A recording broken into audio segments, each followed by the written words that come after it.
नमस्कार दोस्तों, जय श्री राम, जय सीताराम, जय जय हनुमान, जय बागेश्वर धाम सरकार। दोस्तों, हम चाहते हैं कि आपका घर खुशियों से भर जाए। धन की तंगी क्या होती है यह आपको पता ही न चल पाए, लेकिन उसके लिए आपको हमारी यह वीडियो जरूर देखनी पड़ेगी, क्योंकि आज हम आपको आपकी सबसे बड़ी भूल के बारे में बताने जा रहे हैं, जिसने आपके घर को शायद कंगाली के द्वार पर खड़ा कर दिया है। दोस्तों, ये भूल जुड़ी हुई है आपके घर के मंदिर से। दरअसल घर के मंदिर में रखी ये 3 चीजें आपको बर्बाद कर सकती है। ये 3 चीजें आपके घर में माता लक्ष्मी को आने से रोक रही है। अगर आपके मंदिर में भी ये 3 चीजें रखी हुई है तो तुरंत ही इन्हें बाहर निकाल दीजिए। नमस्कार दोस्तों, स्वागत है आपका एक बार फिर से हमारे इस चैनल विकास सनातन धर्म पर। दोस्तों, अगर आप अपने जीवन में कुछ नया सीखने की चाह रखते हैं तो चैनल को सब्सक्राइब जरूर कर लें, जिससे किसी बागेश्वर बालाजी की कृपा आप पर सदैव बनी रहे। आइए जानते हैं दोस्तों कि आखिर कौन सी है वो 3 चीजें जो माता लक्ष्मी को आपके द्वार आने से रोक दी है। दोस्तों, हमारे शास्त्रों के अनुसार भगवान श्री कृष्ण कहते हैं कि कलयुग का मनुष्य कुछ अपवित्र चीजों को धार्मिक समझकर उनकी पूजा करेगा। इसी के चलते आजकल कई लोग कुछ चीजों को धार्मिक समझकर अपने घर के मंदिर में रख देते हैं, क्योंकि वो सोचते हैं कि यह धार्मिक है और इनकी पूजा भी की जानी चाहिए। आप भी ऐसी भूल न करें, इसलिए सबसे पहले हम आपको ये बता देते हैं कि पूजा घर में कौन कौन सी चीजें रखनी चाहिए जो शुभ मानी जाती है। नंबर 1, दोस्तों, हर किसी के घर में अपना एक छोटा सा पूजा घर जरूर बनाता है, ताकि उसके घर में पॉजिटिव एनर्जी बनी रहे और नेगेटिव एनर्जी घर परिवार से दूर रहे। तो इस पूजा घर में दीपक जरूर होना चाहिए। ये दीपक मिट्टी का बना हो सकता है या इसके जरिए आप किसी भी धातु के दीपक का इस्तेमाल कर सकते हैं। इसके अलावा आप चाहे तो उपले या गोबर के कंडे पर गुड़ और हल्दी लगाकर भी के साथ घर में धूप भी दे सकते हैं।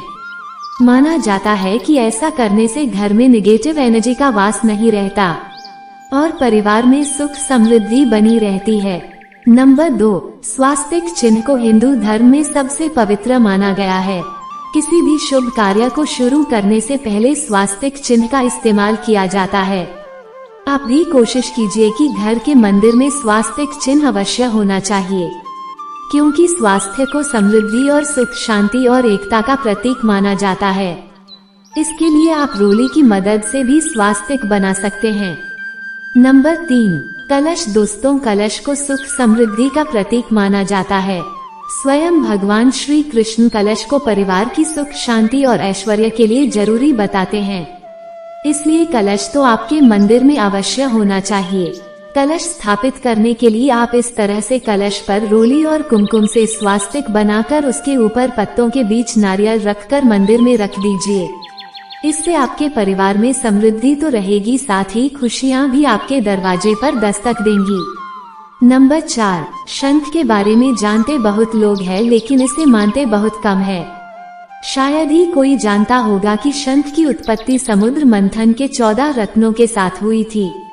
श्रम को धर्म में पवित्र और खुद माँ लक्ष्मी का प्रतीक माना जाता है, क्योंकि माता लक्ष्मी को शंख अधिक प्रिय है।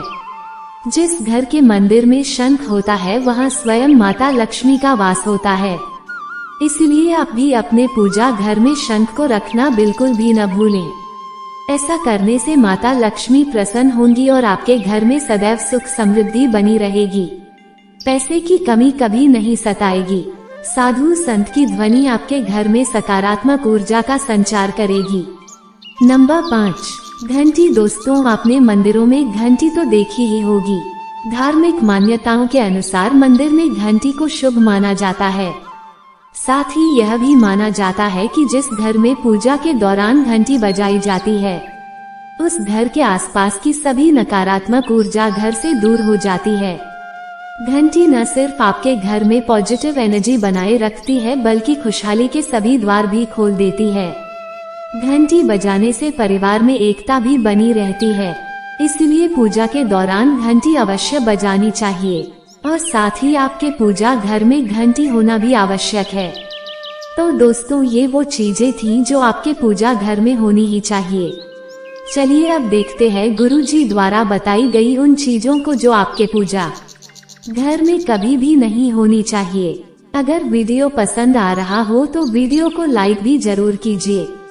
नंबर 1, विषम संख्या में गणेश जी की मूर्ति। अक्सर देखा गया है कि लोग गणेश की मूर्तियां विषम संख्या में अपने मंदिर में रखते हैं, लेकिन अगर आप चाहते हैं कि सुख समृद्धि आपके घर से कभी न जाए तो वैसा कभी मत कीजिए, क्योंकि विषम संख्या में पूजा घर में गणेश जी की मूर्ति रखना अशुभ माना जाता है।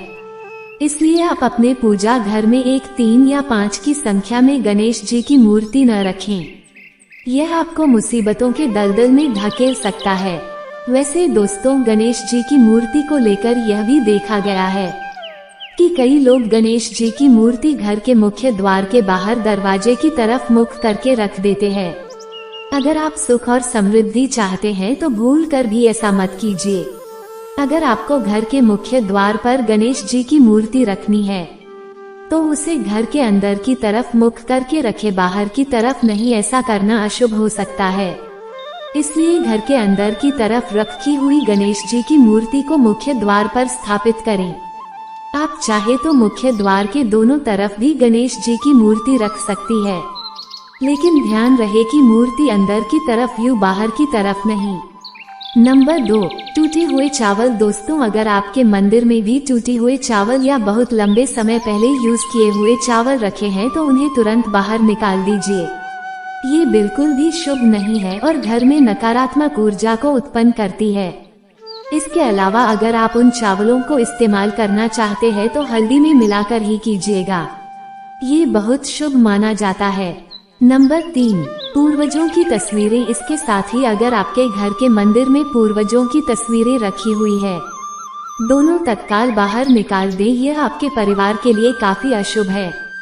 धर्म ग्रंथों के अनुसार पूर्वज पूजनीय है, लेकिन वो देवताओं के बराबर नहीं है। इसलिए अपनी पूजा घर में कभी भी मृत परिजनों की तस्वीरें न रखें। यह आपके लिए अशुभ संकेत है। इसके परिणाम भी काफी घातक हो सकते हैं और मंदिर का वातावरण भी नकारात्मक हो सकता है। इसके अलावा अगर आप किसी साधु संत को मानते हैं तो उनकी तस्वीर भी घर की किसी दीवार पर लगा दे।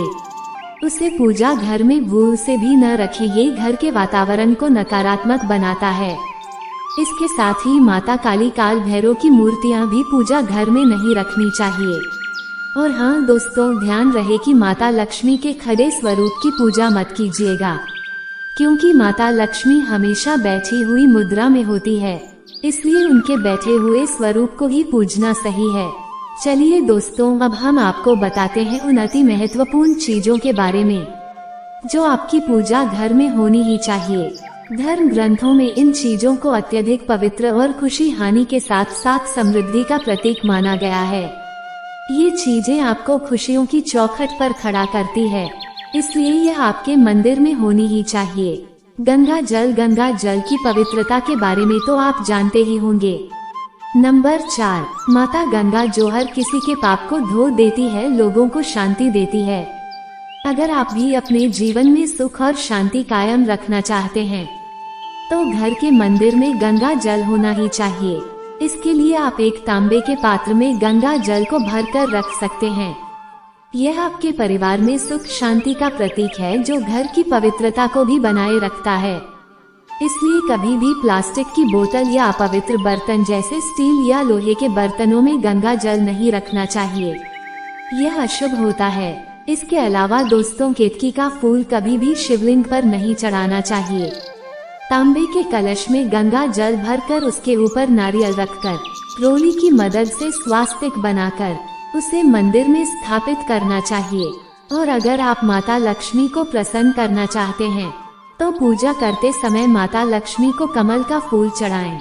यह माता लक्ष्मी कमल के फूल पर ही विराजमान रहती है और कमल का फूल उन्हें बेहद प्रिय होता है, क्योंकि यह कीचड़ से निकलकर भी दुनिया में खूबसूरती और पवित्रता बिखेरता है।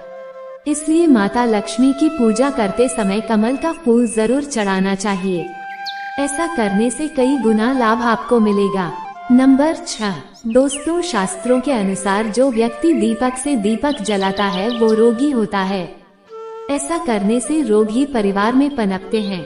इसलिए कभी भी दीपक से दीपक नहीं जलाना चाहिए। साथ ही मंदिर में एक घी का और एक तेल का दीपक जरूर जलाए। यह आपको समृद्धि देगा। घी का दीपक दाईं तरफ और तेल का दीपक बाईं तरफ जलाने से समृद्धि बरकरार रहती है। इसके अलावा घंटा, धूप दानी, गंगा जल जैसी चीजों को बाईं तरफ रखना शुभ होता है। उम्मीद है दोस्तों आप भी समझ गए होंगे कि मंदिर में क्या रखना है और क्या नहीं। वीडियो पसंद आई हो तो वीडियो को लाइक करके शेयर कर दीजिए और कमेंट बॉक्स में जय श्री राम, जय बागेश्वर धाम सरकार, जय जय श्री राम जरूर लिखें। दोस्तों यदि आप भी सनातन धर्म में आस्था रखते हैं तो कमेंट में जय श्री राम, जय हनुमान जरूर लिखें। मिलते हैं किसी नए वीडियो में, तब तक के लिए धन्यवाद दोस्तों।